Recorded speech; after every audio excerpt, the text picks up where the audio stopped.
عیسائیت، اقسم اور گپتا، وادی گم، 8ویں قسط، شارق علی۔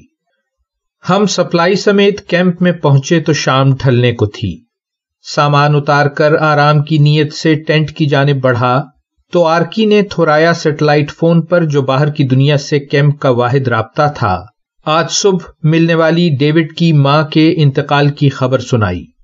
تعزیت کے لیے ڈیوڈ کے ٹینٹ میں جھانکا تو اسے صلیب مقدس کی شبیہ کے مقابل مناجات میں مصروف پایا۔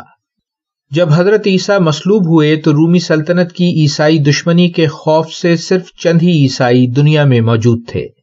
پھر 324 صدی عیسوی میں جب رومی بادشاہ کانسٹنٹین نے عیسائی مذہب اختیار کر لیا تو عیسائیت رومی زیر اثر بلکہ دور دراز علاقوں جیسے ایتھیوپیا تک پھیل گئی۔ ڈیوڈ مجھے دیکھ کر ٹینٹ سے باہر نکل آیا۔ پھر ہم بہت دیر تک ماؤں کے بارے میں باتیں کرتے اور اس بات پر حیران ہوتے رہے کہ زمان و مکان، نسل، مذہب، معاشرت سے بے نیاز اور بالاتر تمام ماؤں کی ایک الگ دنیا ہوتی ہے، جس کے رنگ، موسم اور آرزوؤں کے دھڑکنے کی صدا بالکل ایک جیسی ہوتی ہے۔ 150 صدی عیسوی میں فنون لطیفہ کے حوالے سے ایک اہم پیش رفت ہوئی۔ چین میں ہان بادشاہوں کی سرپرستی میں کانسی کی مجسمہ سازی میں حقیقت نگاری اپنے عروج کو پہنچی۔ 250 صدی عیسوی میں چینیوں نے ایسی ہاتھ گاڑی بنا لی جس پر 150 کلوگرام وزن اٹھایا جا سکتا تھا۔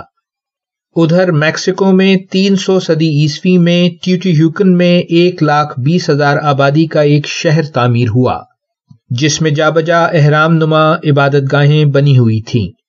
ہندوستان میں 320 صدی عیسوی میں گپتا خاندان کے دور حکومت میں امن، خوشحالی، علمی اور سائنسی ترقی کے سنہرے دور کا آغاز ہوا۔